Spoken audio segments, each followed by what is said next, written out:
Hi everyone, this is module number 166 for the subject of strategic human resource management. We will continue to talk about employee engagement and we will clarify our understanding. Unless we are having a clarity, it is very hard to talk about or to practice something. So we will talk about what is the confusion over what employee engagement is.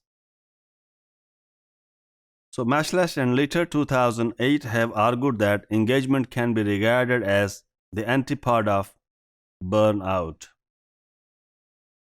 Well, I hope you people recall that when we started talking about the Kahn's conceptualization of employee engagement, we also talked about what could be the opposite of engagement. According to Kahn definition and conceptualization of employee engagement, the opposite of engagement is disengagement. You are disengaged from your task or your job or maybe organization. So, however, Mashlash and Litter here you can see that they have argued that engagement can be regarded as the antipode of burnout. What is burnout? We will talk about that in a while.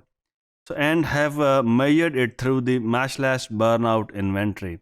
How they have measured employee engagement as a burnout, Mashlash inventory is also considered one of the very established scale and very established measure of burnout. That is a separate construct or different construct. So that skill was originally developed and that measures the psychological burnout. So let's see that how burnout and engagement can be opposite or antipode of each other. In the Kahn's definition, in this slide you see on the right side or my right side it is engagement and on my left side it is burnout. If it is a Kahn's theory of or Kahn's conceptualization of employee engagement, then on the left side would be disengagement. So what is engagement? It is energy, it is involvement, and it is efficacy. On the other hand, the burnout is exhaustion, cynicism, and inefficacy, right? So you see that if whether you can have this or you can have this. For example, the opposite of job satisfaction might be the job dissatisfaction. The opposite of happiness might be the unhappiness. The opposite of something is very contrary to what kind of feelings you have. So burnout is defined as when employees are exhausted at workplace, when they are cynical about what they are doing, and it is related to inefficacy because employees are burned out, employees are tired, employees are unable to devote their energy physical energy or the cognitive energy or the emotional energy. This is when you are really drained at work. And it happens. People sometimes, or many people, maybe most of the times, are drained at work. So we will talk about that later, what burnout is. Engagement is energy. Engagement is involvement. Engagement is efficacy.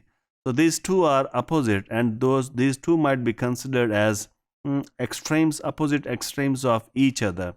There might be something less efficacy, or there might be something between inefficacy. However, there is, or these are considered as antipode because they are opposite of each other. So Schaffeley and Baker 2004 note it is not clear whether the opposite of burnout is the absence of burnout rather than the presence of engagement. So this is what I was talking about, whether the absence of burnout, if employees are not burned out at work, employees are not physically drained, mentally drained, or they are really tired of their job or work, they are not putting their energy, they are not having an efficacy. So what could be the opposite of that? Is it the engagement when you have energy, when you have efficacy, when you are involved in your job? So Schaffeley and Baker in 2004 note it is not clear whether the opposite of burnout is the absence of burnout, when you are not really tired, when you are not really exhausted, when you are not being ineffective in your job. So what would be the opposite of burnout if not engagement? So the lack of agreement over what precisely engagement is exemplified by the fact that McLeod and Clark 2009 found over 50 different definitions of employee engagement. So that's why I was keep on repeating from the beginning of this module and this subject whenever the topic of employee engagement came into the forefront in discussion that yes, there is a confusion over whether employee engagement is a separate construct or it is the opposite of something, or it is very similar of something that already is studied or that already exists. So you can see that Clark and McLeod, they have reviewed the literature and the studies on employee engagement, and they have found more than 50 definitions of employee engagement. If we are not clear about what is employee engagement, how the consultancy firms can measure it, how can we tell your organization or any organization that your employees lack in engagement?